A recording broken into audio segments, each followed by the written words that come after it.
daripada ni perbahasan yang dah kita sebut sebelum ni ialah berkenaan dengan sifat al-wajh, yang tu pada muka surat 430. Dan kita dah lalu pada satu hadis. Hadis tu kita boleh tengok pada muka surat 431, iaitu hadis yang diriwayatkan daripada Jabir radhiyallahu anhu.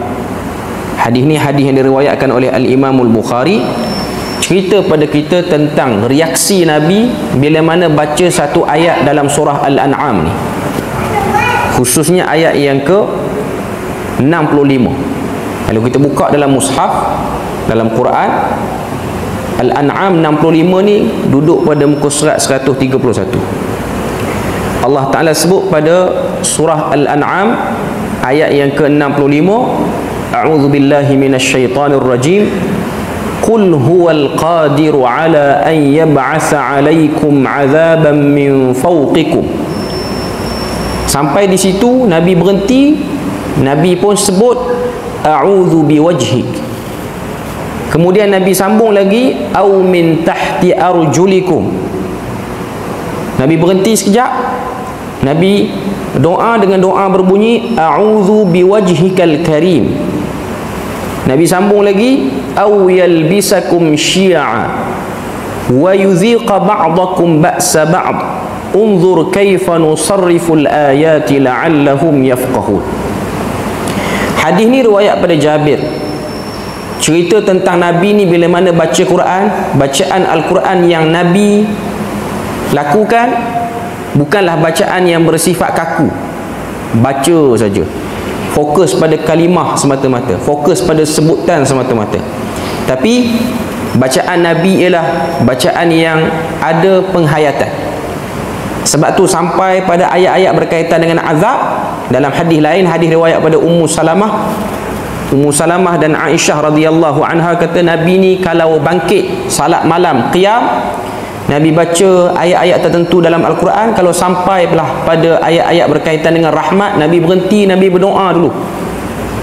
Antara doa yang kita boleh untuk amalkan waktu kita lalu ayat-ayat rahmat ni ialah paling ringkas, Allahumma inni as'aluka rahmah. Paling ringkas. Yang terbaik ialah doa yang telah diucapkan oleh Ashabul Kahfi, Rabbana atina min ladunka rahmah wa hayyi' lana min amrina rasyada. Doa ni pun dianjurkan bila mana kita bangkit pagi ni, berdasarkan hadis riwayat pada Imam Muslim dan juga riwayat daripada yang lain. Kita bangkit pagi sebelum subuh, kalau orang ini bangkit awal, tiba-tiba dengar ayam kokok. Waktu ayam kokok tu, kata Nabi, minta pada Tuhan rahmat, doa rahmat. Nabi tak sebut doa tu macam mana bunyi dia, tapi antara sarana dan anjuran para ulama ialah doa Ashabul Kahfi tu, Rabbana atina min ladunka rahmah wa hayyi' lana min amrina rasyada. Dia jangan bangkit pagi ni kaku je, dengar ayam kokok kita pun kata awal betul ayam tu bangun. Habis dia jadi tak ada apa. Sepatutnya kita kena ambil peluang berdoa. Waktu tu turunnya malaikat di permukaan bumi ini menunggu dan membawa doa-doa kebaikan yang diucapkan oleh mana-mana orang. Dan Nabi sebut, kalau dengar salakkan anjing dan ringkitkan keldai, maka minta lindung kepada Allah Ta'ala daripada segala keburukan. Jadi ini antara, mau kata apa, cara-cara kita berinteraksi dengan keadaan sekeliling, tambah-tambah berinteraksi dengan Al-Quran. Jadi pada ayat yang ke-65, Nabi baca ayat yang ke-65 Al-An'am. Bila mana ayat tu sebut, katakan siapa yang mampu untuk menghantar kepada kamu azab daripada atas, iaitu daripada langit. Sampai di situ Nabi pun a'udzu biwajhik, aku berlindung dengan kemuliaan wajahmu ya Allah. Baca lagi, au min tahti arjulikum, ataupun daripada bawah kaki, iaitu daripada bumi. Nabi pun berdoa lagi, a'udzu biwajhikal karim, ya Allah, aku berlindung dengan wajahmu yang mulia dan kamu yang bersifat dengan pemurah. Al-Karim tu maksudnya Tuhan yang bersifat dengan pemurah. Aw yalbisakum syi'a wa yudhiqa ba'dakum ba'sa ba'd. Dalam hadis riwayat Jabir, kata Nabi, bila mana sampai dekat aw yalbisakum syi'a wa yudhiqa ba'dakum ba'sa ba'd, Nabi kata hatani ahwan wa aisar, dua-duanya lebih ringan dan mudah. Maksudnya Nabi macam nak terangkan dan nak yakinkan kepada diri sendiri, kalaulah hadis ni diucapkan di hadapan para sahabat, Nabi nak terangkan kepada para sahabat, Tuhan bila mana dia nak azab kita ni, dia jadikan di antara kita ni berpuak-puak. Aw yalbisakum syi'atu, maksudnya berpuak-puak. Wa yudhiqa ba'dakum ba'sa ba'd, sehingga antara satu dengan satu yang lain akan merasakan pertembungan. Yang ni lagi mudah untuk Tuhan jadikan ianya berlaku berbanding azab yang turun pada atas dan juga azab yang turun pada bawah. Nak tunjuk pada kita bahawasanya antara bentuk azab dan juga bentuk benda buruk yang berlaku pada umat ni ialah keadaan tiada persefahaman di kalangan sesama kita. Itu pun termasuk daripada benda buruk yang kita kena elakkan. Kalau kita ingat, antara sebab waktu berlakunya qiyamul lail, waktu berlakunya Lailatul Qadar, malam Al-Qadar tu, bila berlakunya, asalnya Nabi dapat wahyu tepat berlaku bila. Tapi bila mana Nabi sampai ke masjid nak beritahu dekat para sahabat, ni hadis riwayat Tirmizi ataupun Abu Daud ataupun Muwatta pun ada sebut, Nabi sampai, Nabi tengok ada dua orang tengah bertekak dalam masjid daripada Ansar, bergaduh tinggi suara. Nabi leraikan dua tu, Nabi pun terlupa bila Lailatul Qadar tu berlaku. Cuma yang tahu 10 malam terakhir daripada bulan Ramadan. Para ulama sebut antara hikmah terlupanya Nabi nak tunjuk pada kita, satu, pergaduhan menghilangkan rahmat. Jadi tuan-tuan tengoklah, kalau orang Islam dia bergaduh, sehari berapa orang dia bergaduh, seminggu berapa orang dan berapa isu dia bergaduh, berapa banyak rahmat terangkat ke langit. Jadi kita kena usaha jadi Muslim yang banyak berdamai. Tapi dalam masa yang sama bukanlah dengan maksud apa-apa saja benda yang mencalarkan agama pun kita duduk pada kedudukan damai juga. Sebab Nabi dalam bab mempertahankan agama, Nabi ambil dengan cara yang keras. Tapi untuk kepentingan peribadi, untuk duniawi, materialistik ni, Nabi pilih jalan damai. Tak nak panjang-panjang, tak nak bergaduh lama. Sebab ianya boleh menyebabkan orang tu tak berganjak ke rahmat Allah yang seterusnya. Maknanya bila mana kita bergaduh, contoh paling simple pergaduhan dalam rumah tangga, konflik rumah tangga ni, bila mana kita ambil masa lama, akhirnya dia akan stuck pada suami tu dan akan stuck pada isteri tu. Akhirnya dia akan jadi banyak benda tergendala. Sepatutnya kita boleh berganjak lebih lagi, kita boleh susun hari dengan lebih baik, tapi kerana layan konflik yang boleh diselesaikan dengan cara baik, ia menyebabkan banyak benda-benda baik terhalang ataupun tak dapat dilaksanakan. Jadi itu pun dalam ayat 65 surah Al-An'am ni, Allah Ta'ala sebut antara azab yang berlaku, yang memang berlaku dalam kalangan kita ni, ialah berlakunya perselisihan faham yang tak selesai, bahkan boleh pergi kepada pembunuhan pun tak puas hati. Sekarang ni baru kita masuk, saya nak terang yang tu bagi clear je. Sekarang ni baru kita masuk pada sifat Al-Qadam. Sifat Al-Qadam ni ianya ialah sifat yang ke-7. Cuma dalam buku kita ni dia letak G yang terjemahan. Sifat Al-Qadam dengan makna telapak kaki. Dia sebut situ.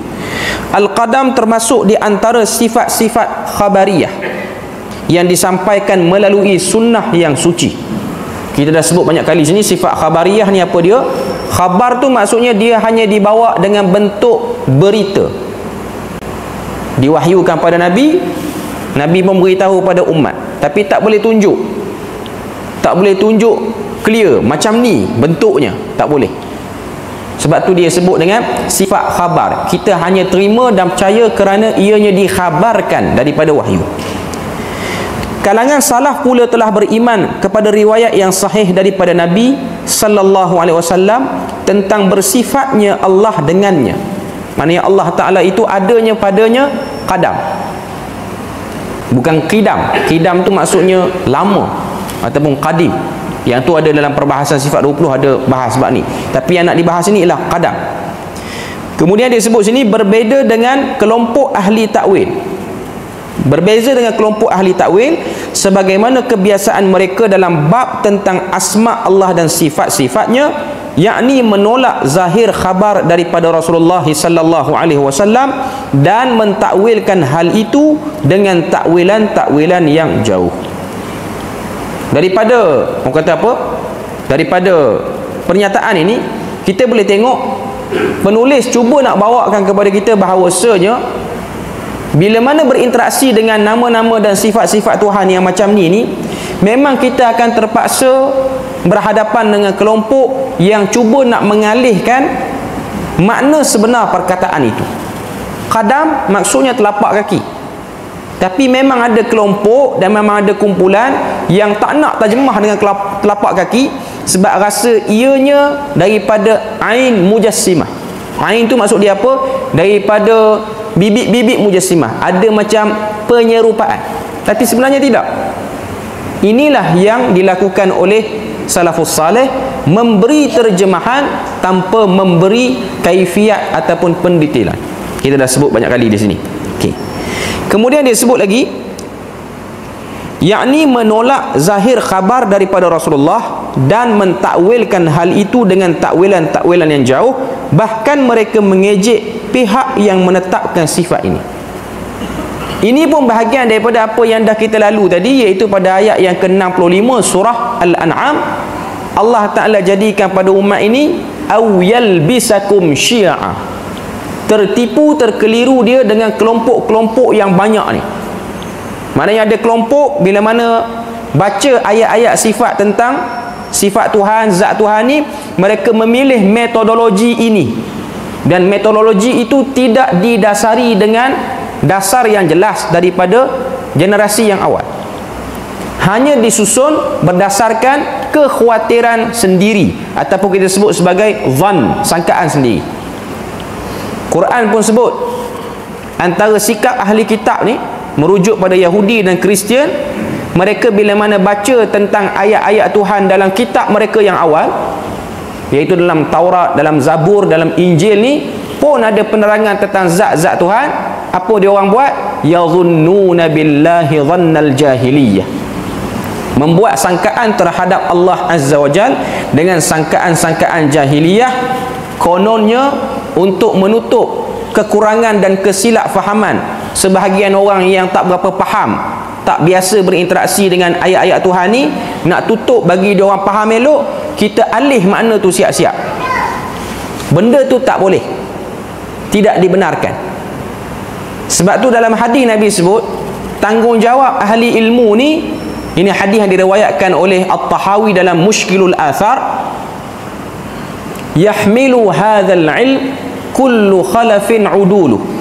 Ilmu ini akan dibawa oleh berbagai generasi. Maknanya setiap generasi itu dia ada pembawa ilmu, yang mana mereka ni pembawa ilmu yang adil. Apa dia orang buat? Yahmilu hadzal ilm kullu khalafin udulu yanfuna anhu tahrifal ghalin. Kerja ahli ilmu ni menafikan tahrif al-ghalin, penyelewengan golongan yang melampau. Wantihal al-mubtilin, anutan orang-orang yang membatalkan agama. Wa ta'wil al-jahilin, dan takwilan-takwilan kelompok yang jahil. Tugas orang belajar agama ni tiga. Kalau dia nak masuk dalam hadis yang Nabi sebut tu, Nabi kata setiap generasi daripada umat manusia ni yang akan bawa ilmu ni ialah daripada kalangan orang yang adil. Orang yang adil daripada ahli ilmu ni apa yang dia buat? Dia akan buat tiga benda ni. iaitu yanfuna anhu tahrifal ghalin, menafikan penyelewengan melampau yang orang cuba letak pada agama, intihalal mubtilin, anutan benda-benda yang membatalkan agama, takwil al-jahilin, dan juga takwil orang-orang jahil. Kerja ahli ilmu ialah tiga benda ni. Kerja ahli ilmu ialah tiga benda ni. Sebab tu kalau kita baca dalam surah Ali Imran pun, Allah Ta'ala sebut dalam surah Ali Imran, Quran ini ada mutasyabihat dan Quran ini ada muhkamat. Kalau kita buka surah Ali Imran, Allah Ta'ala sebut ayat yang ke-7, huwallazi anzala 'alaikal kitaba minhu ayatun muhkamatun hunna ummul kitab. Dialah zat yang menurunkan kepada kamu kitab, padanya ayat-ayat yang jelas terang, dan inilah merupakan ayat-ayat induk bagi kitab. Maknanya ayat-ayat utama. Ummul kitab situ maksudnya ialah ayat-ayat utama bagi Quran itu. Wa ukharu mutasyabihat, dan di sana ada ayat-ayat yang tasyabuh. Tasyabuh ni kalau tak dapat penerangan elok boleh keliru. Apa pendirian yang diambil oleh ahli ilmu bila mana berinteraksi dengan ayat-ayat mutasyabihat ni? Ayat mutasyabihat yang kita maklum ialah ayat-ayat yang menggunakan kalimah seakan sama dengan makhluk. Perkataan-perkataan itu kita pun ada, Tuhan pun ada. Tapi adakah ianya melazimkan persamaan? Tak melazimkan persamaan. Pendirian ahli ilmu ialah dalam ayat yang sama Tuhan sebut, fa ammal ladzina fi qulubihim zayghun fayattabi'una ma tashabah. Adapun orang-orang yang dalam hati mereka tu ada rasa nak gelincir ke lain, nak gelong ke lain, maka mereka akan ikut apa yang mereka nak serupakan pada zat Tuhan itu. Ibtigha'al fitnah wa ibtigha'a ta'wilih, mencari sesuatu yang tak jelas. Fitnah itu dengan maksud kekacauan, suasana yang tak tenteram. Wa ibtigha'a ta'wilih, dan juga mencari takwilan-takwilannya. Wa ma ya'lamu ta'wilahu illallah. Ini pendirian. Quran sendiri pun sebut tiada yang tahu takwil tentang ayat-ayat mutasyabihat ni melainkan Allah Ta'ala. Warasikhuna fil ilmi, dan orang yang rasikh ilmunya, orang yang alim, mereka akan ambil pendirian amanna bihi kullum min indi rabbina, kami beriman semuanya datang daripada Tuhan. Wa ma yadhakkaru illa ulul albab, dan tiada yang paling ingat pesanan ini, peringatan ini, melainkan orang yang berfungsi elok jantung hatinya, iaitu ulul albab bila mana baca Quran. Jadi dalam buku kita ni, bila mana penulis kata kelompok yang ejek orang, hina orang kerana tak nak pakai kaedah takwil, hakikatnya mereka itu termasuk dalam kelompok yang mengalihkan makna daripada maksud asal, mengalihkan perkataan tu daripada makna asal.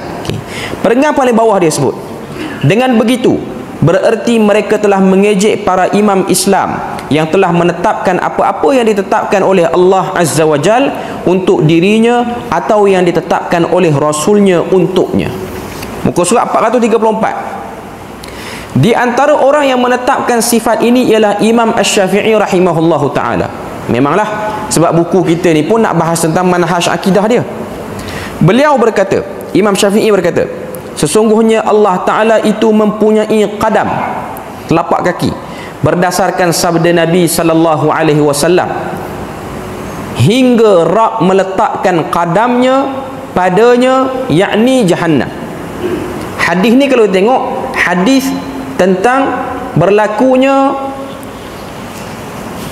perdebatan antara syurga dan neraka.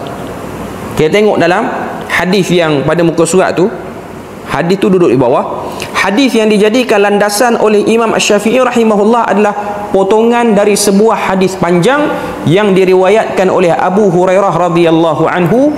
Ia berkata, Rasulullah sallallahu alaihi wasallam bersabda, ini hadis riwayat Bukhari dan Muslim, ikhtasamatil jannatu wan naru ila rabbihima, telah terjadi pertengkaran antara syurga dan neraka di hadapan Rabbnya, iaitu di hadapan Allah Ta'ala. Ini khabar gaib, benda gaib yang kita tak tahu, melainkan Nabi beritahu. Syurga neraka ni mereka pernah berkelahi. Faqalatil jannah, kata syurga, ay Rabb ma laha innama yadkhuluha du'afa'un nas wa saqatuhum.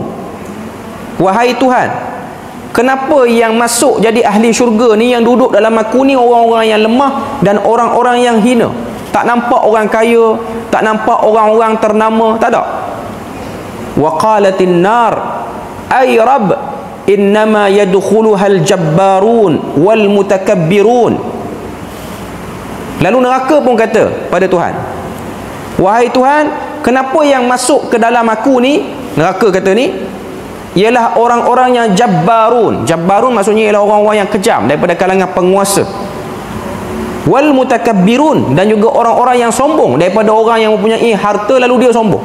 Harta yang banyak yang menyombongkan dia. Faqala, lalu Allah Ta'ala pun respon pada syurga dan neraka ni, anti rahmati usibu biki man asya wa anti azabi usibu biki man asya wa likulli wahidatin minkuma mil'uha. Maksud hadis ni, kata Allah Ta'ala kepada syurga dan neraka, wahai syurga, kamu rahmat aku, sebaliknya engkau neraka, kamu adalah seksa aku. Aku timpakan dirimu kepada siapa sahaja yang aku kehendaki. Maknanya aku isi syurga tu dengan kehendak aku isi neraka pun dengan kehendak aku. Ahlinya tu, orang yang akan mengisi itu. Masing-masing daripada kamu berdua itu ada isinya yang telah ditetapkan. Nah, ini hadis pertembungan, perdebatan antara syurga dan neraka. Kemudian dalam hadis itu kata Nabi, fa ammal jannah, adapun syurga, fa innallaha la yadhlimu min khalqihi ahadan wa annahu yunshi'u laha nash'a wa amman naru fayulqawna fiha wa taqul hal min mazid wa yulqawna fiha wa taqul hal min mazid hatta yad'al jabbaru fiha qadamahu hunaka tamtali'u wa yadnu ba'daha ila ba'din wa taqul qat qat. Maksud hadis ni apa dia? Maksud hadis ni, bila mana Tuhan kata kamu ialah azab aku, kamu ialah rahmat aku. Tuhan kata pada neraka kamu adalah azab aku, Tuhan kata pada syurga kamu ialah rahmat aku. Aku yang letakkan siapa yang akan mengisi ke dalam syurga dan neraka ni. Bila mana dah selesai tu, fa ammal jannah, dalam hadis tu sebut fa ammal jannah, adapun syurga, sesungguhnya Allah Ta'ala tidak menzalimi seorang pun daripada makhluknya, dan sesungguhnya Allah menjadikan untuknya penghuni. Yang akan masuk syurga ni ialah orang-orang yang mempunyai sifat-sifat kesyurgaan pada diri dia. Nak faham kita ni ada tak sifat syurga? Jawapannya, kita memang ada. Sebab apa? Sebab Adam dan Hawa, manusia pertama yang dicipta, mereka telah mendiami syurga dalam tempoh yang agak lama sebelum mereka melanggar perintah makan pohon terlarang lalu berada di muka bumi. Tercampaklah mereka berdua ke muka bumi. Tujuan apa Allah Ta'ala letakkan Adam dan Hawa dalam syurga? Tujuan dia ialah untuk Adam dan Hawa bercerita pada zuriat dia, inilah syurga. Pengalaman dua orang ni duduk dalam syurga. Kenapa perlu faham? Dunia ni persinggahan, bukan tempat kekal. Kamu kena sedar, kita semua akan balik ke syurga. Kita semua ni daripada abnaul jannah, anak-anak syurga. Tapi kenapa manusia dia hilangkan bakat ahli syurga dia sehingga dia serlahkan bakat neraka dia? Sebab tu kita baca surah Tin, Wat-tini waz-zaitun tu kan. Surah ni surah yang kita selalu hafal, dan memang kita ingat pun, kebanyakan kita ni ingat. Allah Ta'ala sebut dalam surah At-Tin, dalam ayat pertama, Wat-tini waz-zaitun wa turi sinin wa hadzal baladil amin laqad khalaqnal insana fi ahsani taqwim. Ayat pertama Tuhan sebut Wat-tini waz-zaitun, demi buah tin dan demi zaitun, wa turi sinin, dan bukit Tursina, wa hadzal baladil amin, dan demi negeri ini yang aman, merujuk kepada Makkah Al-Mukarramah. Laqad khalaqnal insana fi ahsani taqwim, kami telah jadikan manusia itu dalam sebaik-baik kejadian. Ahsani taqwim maksudnya ialah ringan tubuh badan dia untuk melakukan amal kebaikan, patuh perintah Allah Ta'ala. Ayat itulah menjadi dalil kita semua ni ada bakat sebagai ahli syurga. Semua, tanpa mengira bangsa apa dan agama apa, semua manusia ni yang ada hidup atas muka bumi sekarang, termasuklah Israel yang membantai orang Islam, Muslimin di Gaza. Mereka itu asalnya memiliki bakat sebagai ahli syurga, tapi mereka yang hilangkan.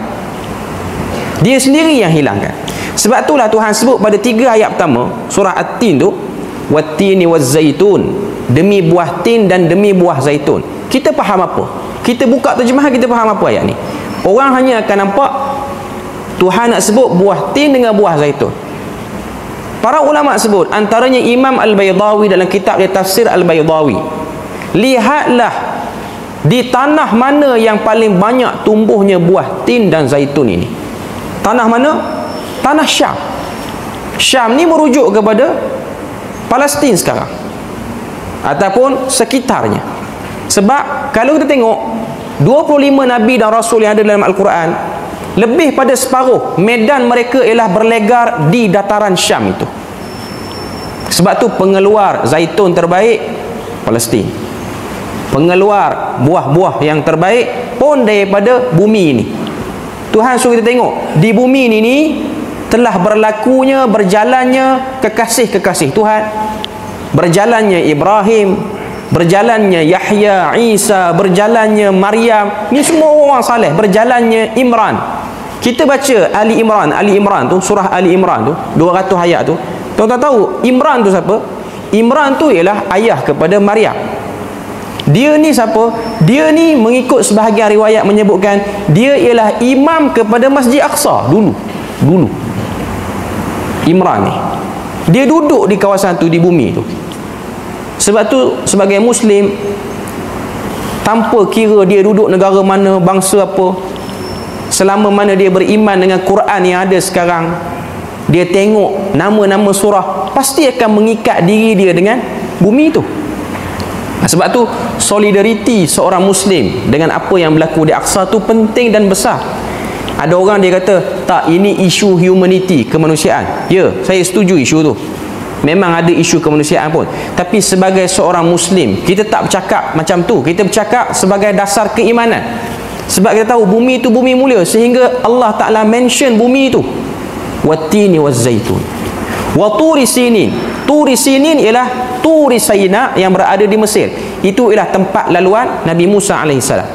Maknanya Allah Ta'ala suruh tengok, wahai orang yang membaca surah At-Tin, tengoklah manusia-manusia yang pernah berjalan hidup di Aqsa itu, di Syam. Tengok manusia yang pernah hidup di Mesir. Wa hadzal baladil amin. Dan juga tengok orang yang pernah hidup di Mekah, iaitu Nabi Muhammad, dan juga dia punya susu galur yang awal, iaitu Ismail alaihissalam, daripada keturunan Ibrahim alaihissalam. Kamu tengok semua orang-orang ini, maka kamu akan dapat faham kompetensi. Kompetensi ni bahasa bandar lah sikit. Maksud dia apa? Kebolehan, bakat semula jadi yang ada dalam diri manusia ialah bakat sebagai ahli syurga.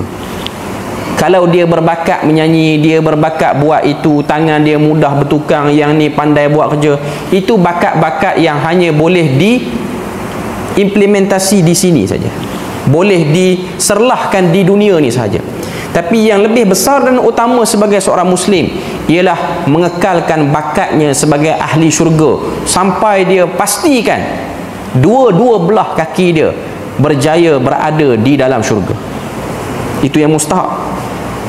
Sebab tu dalam hadis ni, bila mana Allah Ta'ala beri ketetapan syurga ada ahlinya, fa ammal jannah, Allah Ta'ala sebut fa innallaha la yadhlimu min khalqihi ahada. Allah Ta'ala tidak menzalimi makhluknya sedikit pun, melainkan makhluk tu sendirilah yang menzalimi dirinya sehingga dia terkeluar daripada senarai penghuni syurga. Wa annahu yunshi'u laha nash'a. Allah Ta'ala lah yang menjadikan pada syurga itu penghuninya. Wa amman nar, adapun neraka, fayulqawna fiha, dilemparkan lagi ke dalamnya penghuninya. Wa taqul, lalu neraka pun kata, hal min mazid, nak tambah lagi tak? Neraka ni duk luas lagi ni. Wa yulqawna fiha, lempar lagi manusia dalam neraka. Wa taqul hal min mazid, neraka tanya lagi, ada tak lagi nak tambah? Kosong banyak, ruang ni banyak dalam neraka ni. Hatta yad'al jabbar, sehinggalah Allah Ta'ala yang maha perkasa itu, Al-Jabbar tu balik pada Allah Ta'ala, fiha qadamahu hunaka tamtali'u wa yadnu ba'daha ila ba'din, sehinggalah Allah Ta'ala masukkan tapak kakinya ke dalam neraka, lalu penuh ketat dan sendat neraka tu, sehingga neraka pun kata cukup. Qat tu maksud dia cukup, dah penuh dah. Daripada hadis ni Imam Asy-Syafi'i mengisbatkan Allah Ta'ala itu ada pada zatnya qadam, iaitu telapak kaki. Macam mana telapak kaki tu? Tak diketahui, dan jangan cuba-cuba untuk membuka lagi perbahasan tu. Perbahasan tu telah ditutup oleh salafus salih yang awal, melainkan dibuka oleh manusia yang datang selepas pada tu, sehingga berlakulah bermacam-macam sudut pandang yang berbeza. Bukan setakat berlaku percambahan pandangan, bahkan pergi kepada perselisihan faham, pergaduhan berpanjangan sampailah akhir zaman, tak selesai kerana benda tu. Sedangkan stand yang disebutkan oleh salafus salih ialah diam je. Muka surat 435. Jadi Ahlus Sunnah wal Jamaah membenarkan apa-apa yang disampaikan oleh Nabi mereka sallallahu alaihi wasallam.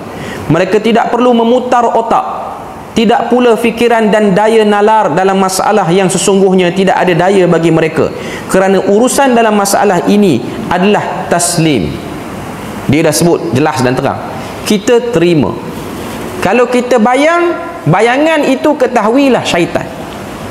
Waktu kita baca hadis ni, waktu kita bincang bab ni, ada orang dia terbayang telapak kaki Tuhan tu ada kulit macam tapak kaki kita ke? Itu syaitan. Minta lindung cepat-cepat. Sebab tu doa yang Nabi ajar, Allahumma inni a'udzubika an usyrika bika wa ana a'lam. Kita dah tahulah bahawasanya fikir tu salah. Astaghfiruka lima la a'lam, dan aku minta ampun pada melakukan kesyirikan yang aku tak perasan. Sebab tu macam-macam mana pun minta pada Tuhan lah. Dia punya, orang kata apa, jalan yang paling utama untuk kita selamat pada isu ni ialah sentiasa minta pada Tuhan supaya kita beriman padanya sesuai seperti mana yang dia nak kita beriman dengannya. Jangan kita beriman kerana orang kebanyakan di negeri tu belajar cara ni nak beriman dengan Tuhan. Bukan. Tapi kita beriman seperti mana yang diajar oleh Nabi, yang diredai oleh Allah Azza wa Jalla. Seperti dikatakan oleh para salaf, hadis-hadis ini biarkan sahaja, perlakukan sahaja sebagaimana datangnya. Maknanya hadis-hadis tu kalau tengok dalam teks Arab ni, dia sebut apa? Bila mana sampai kepada hadis-hadis macam ni, amiruha kama ja'at. Sebut, baca, beri terjemahan ikut bahasa masing-masing, lepas tu jangan bincang dah apa dia. Itu pun bahagian daripada hadis tu. Kalau tengok dalam nota kaki tu, dia ada letak 316, lihat syarah usul i'tiqad ahli sunnah wal jamaah. Kena tengok kitab tu, apa yang dimaksudkan dengan amiruha kama ja'at. Ataupun sebahagian riwayat sebut amiruha bila kaif. Lalukan, laksanakan ayat tu tanpa pendetailan kaifiat dia. Tak perlu. Sebenarnya mudah je. Apa yang kita bincang ni, semua sifat-sifat Tuhan ni mudah je. Dengar, minta dalil, dalil ada, baca dalil tu, lepas tu faham, lepas tu serah pada Allah Ta'ala. Dia simple je. Tapi macam disebut oleh penulis tadi lah, dia ada manusia ni, dia ada minat nak korek pada tempat yang tak boleh korek tu, nak buka pada tempat yang tak boleh buka. Tuhan larang buka, tapi dia nak buka juga. Okay. Kemudian kita tengok sikit lagi sifat tertawa. Okay. Ini sifat yang ke-8, ad-dhahak. Ad-dhahak tu maksudnya tertawa. Allah Ta'ala ni ketawa. Okay. Tertawa ialah sifat khabariyah fi'liyah yang diterangkan oleh sunnah yang sahih. Apa-apa yang telah tetap melalui sunnah sama pula dengan apa yang telah tetap berdasarkan Al-Quran, tanpa adanya perbezaan. Di antara sejumlah hadis yang menunjukkan sifat ini ialah hadis Abu Hurairah radhiyallahu anhu yang menceritakan bahawa Nabi sallallahu alaihi wasallam bersabda, ini hadis riwayat Bukhari dan Muslim, yadhakullahu ila rajulaini yaqtulu ahaduhuma al-akhar yadkhulanil jannah yuqatilu hadha fi sabilillah fayuqtalu thumma yatubu Allahu 'alal qatil fayuslim wa yustashhad. Maksud hadis ni, kata Nabi, Allah Ta'ala ketawa dengan dua orang yang saling membunuh. Allah Ta'ala ketawa tengok dua orang anak Adam yang saling berbunuhan antara satu sama lain. Kedua-duanya terbunuh, kedua-duanya masuk syurga. Kedua-duanya, salah seorang di antara keduanya mati, cuma kedua-duanya masuk syurga. Yang satu itu mati kerana berperang di jalan Allah lalu terbunuh. Lalu Allah Ta'ala menerima taubat si pembunuh itu, lalu ia masuk Islam. Sahabat waktu dengar hadis ni, dia orang macam confused. Macam mana dua-dua orang ni yang ada perasaan nak membunuh antara satu sama lain, lalu seorang terbunuh, yang terbunuh tu masuk syurga, yang membunuhnya pun masuk syurga. Sebab umum kita faham yang masuk syurga ialah mungkin yang mati tu. Yang hidup, yang berjaya bunuh ni masuk neraka sebab dia dah bunuh orang. Lalu Nabi pun buat penerangan, masuk syurga yang terbunuh tu kerana berjuang fi sabilillah. Masuk syurga yang membunuh itu kerana lepas pada dia bunuh, dia bertaubat kepada Allah Ta'ala, Allah Ta'ala terima taubat dia, dia masuk syurga. Ini merujuk kepada sebahagian daripada sahabat-sahabat Nabi yang masuk Islam lewat. Antaranya Ikrimah bin Abu Jahal, ni masuk Islam lewat.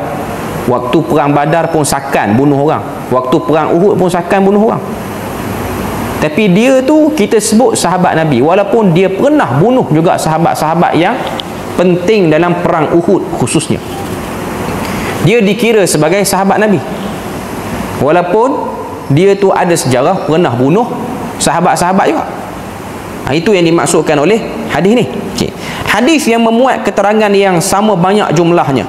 Dahulu hadis-hadis ini dibacakan kepada para sahabat radhiyallahu anhum, dan mereka pun mendengarkannya daripada Rasulullah sallallahu alaihi wasallam, memahami maknanya dan meyakini isi yang diterangkannya, bahkan dapat memberikan pengaruh yang sangat besar di dalam diri mereka.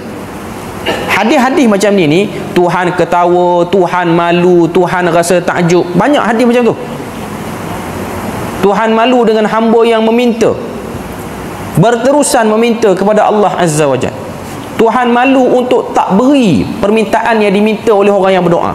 Hadis tu kalau kita tengok sekali imbah, orang sebahagiannya mungkin boleh terfikir, ish, macam mana Tuhan malu, macam kita malu ke?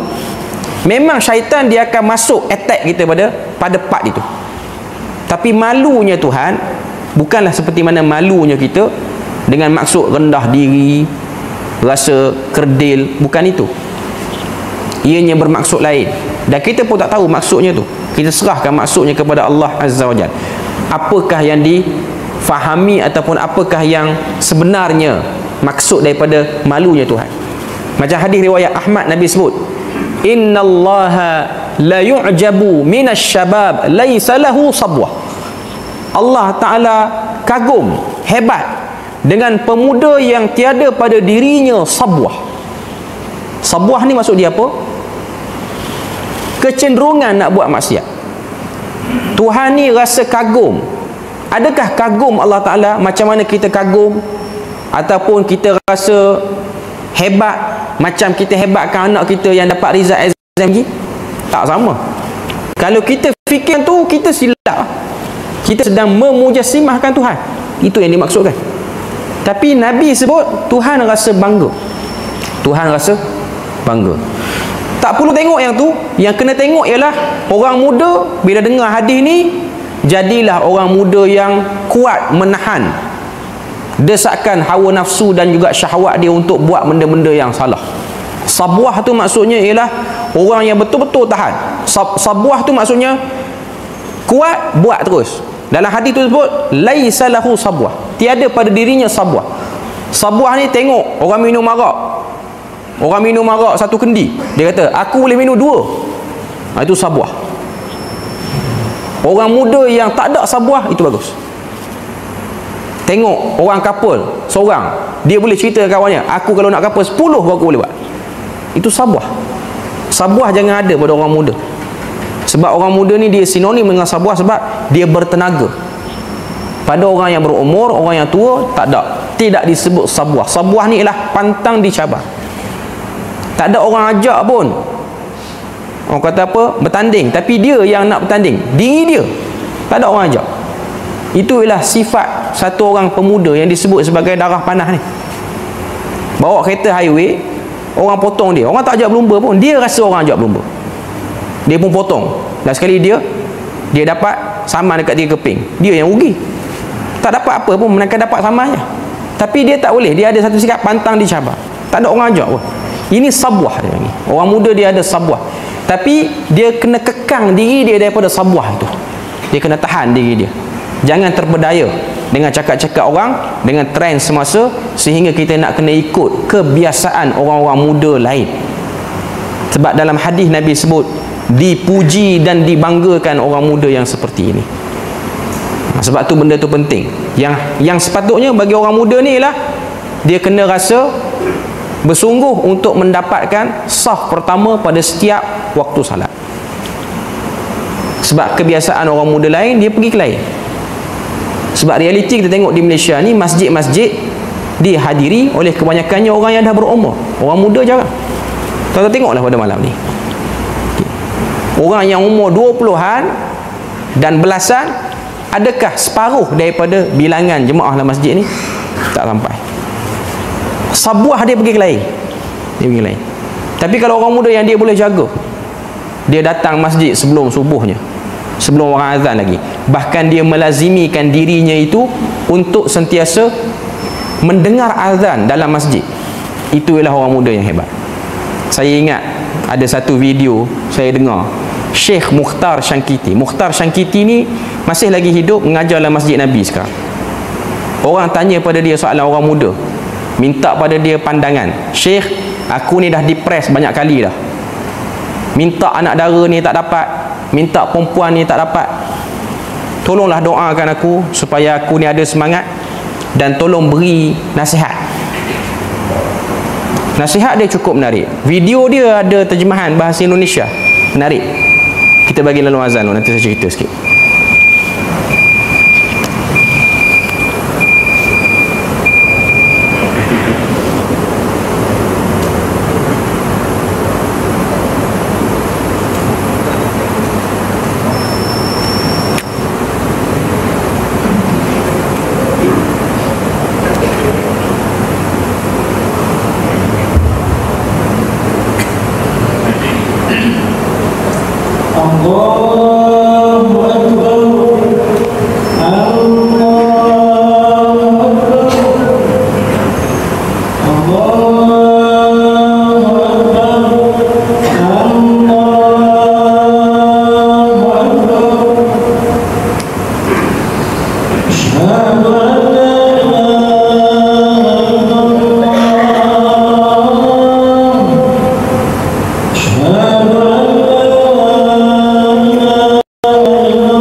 Okey, saya nak sebut sikit soalan yang ditanya kepada satu orang Syekh di Masjid Nabawi ni, nama dia Syekh Mukhtar Syangkiti, daripada satu orang anak muda.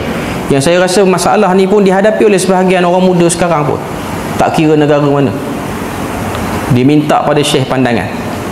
Jawapan Syekh tu saya rasa antara jawapan yang terbaik untuk masalah yang universal tu. Dia kata, mula-mula dia kata dia minta doa supaya mudahkan urusan dia. Menjadi kebiasaan orang-orang Arab ni, kalau minta doa memang dia orang mudah untuk berdoa. Dan dia bukan benda yang perlukan kepada orang kata apa, kena pergi semayang dulu ke, doa je lah terus. Sebab tu Syekh tu jawab, Allahumma yassir umural muslimin, mudahkanlah urusan semua orang-orang Islam. Sebab dia minta mudah urusan. Okay. Jawapan Syekh tu dia kata, jangan tertipu dengan perasaan nak jaga diri daripada fitnah maka aku kena kahwin. Jangan tertipu. Di mana diri kamu sebelum daripada datangnya perasaan nak kahwin itu? Sebelum pada kamu berkeinginan nak kahwin tu, siapa yang mengurus takbir diri kamu sehingga kamu selamat pada fitnah? Allah Ta'ala yang urus takbir. Boleh jadi perempuan yang kamu gilakan tu ada banyak keburukan kalau kamu kahwin dengan dia. Boleh jadi dia bukan daripada perempuan yang taat. Boleh jadi dia akan melakukan nusyuz pada kamu. Tapi berusahalah untuk jadi pemuda yang menyusun kehidupannya dengan risau pada benda yang lebih utama. Syekh tu sebut dalam video tu, dia kata, jadilah pemuda yang rasa risau kalau azan subuh kita masih lagi tidur. Risau yang tu. Jadilah pemuda yang setiap kali azan dikumandangkan kita tak berada lagi di masjid, masih lagi belum masuk dalam saf yang pertama. Mana Syekh nak sebut pada kita bahawasanya jangan tertipu dengan perasaan nak kahwin, nak itu, nak apa. Bukan kata salah kahwin tu, tapi kadang-kadang sebahagian orang ni dia jadi trend. Dia tengok kawan dia satu batch sekolah menengah tu habis dah kahwin, dia rasa insecure tak kahwin-kahwin lagi. Sebenarnya yang dah kahwin tu pun kadang-kadang tak selesai banyak sebab mungkin kurang persediaan. Bukan nak kata yang kahwin tu teruk, cuma saya nak sebutnya ialah jangan tertipu sebab semua daripada kita ni mempunyai timeline yang berbeza, mempunyai garis masa berbeza. Ada orang dia kahwin awal, ada orang dia kahwin tak dapat anak, ada orang dia cepat dapat anak, ada orang usia dia pada waktu ni baru dia dapat yang ni. Sebab itulah kita kena banyak meneliti cerita-cerita dalam Al-Quran. Kita tengok Nabi Ibrahim berdoa pada Allah dalam tempoh yang sangat lama untuk dapat anak. Bila mana dia kahwin dengan Sarah, Siti Sarah. Siti Sarah ni isteri pertama Nabi Ibrahim. Tuan-tuan tahu dalam riwayat Nabi Ibrahim dapat Ishak umur berapa? 100 tahun. Lama tunggu tu. Kalau umur 100 ni, tak payah umur 100 dah, umur 40 tak dapat anak, sebahagian orang dah give up dah apa. Kira tak dapat ni, kira nak kena kahwin yang kedua ni kot. Dia fikir yang tu. Bukan salah, benda tu pun halal. Cuma saya nak sebutnya ialah orang ni dia cepat beralih dan dia kurang tekun dalam berdoa kepada Allah Ta'ala. Sebab tu kalau kita baca Quran kita akan tengok waktu Nabi Musa dia stuck, dia tak tahu nak buat apa dah dengan Firaun. Semua sudut Firaun dah conquer, macam tak boleh nak bercakap apa dah. Berdoa pada Allah Ta'ala, ya Allah turunkanlah azab. Kalau kamu tak turunkan azab, mereka ni akan makin degil, mereka ni akan makin naik kepala.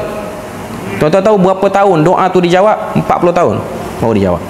Lepas 40 tahun barulah berlakunya Nabi Musa belah laut. Disitulah tengok Firaun tenggelam. Sabar selama 40 tahun. Sebab tu yang penting ialah kesabaran. Hidup kita ni memang kena banyak sabar pun. Apa-apa saja pun kena banyak sabar. Orang muda ada kesabaran dia yang dia kena hadapi.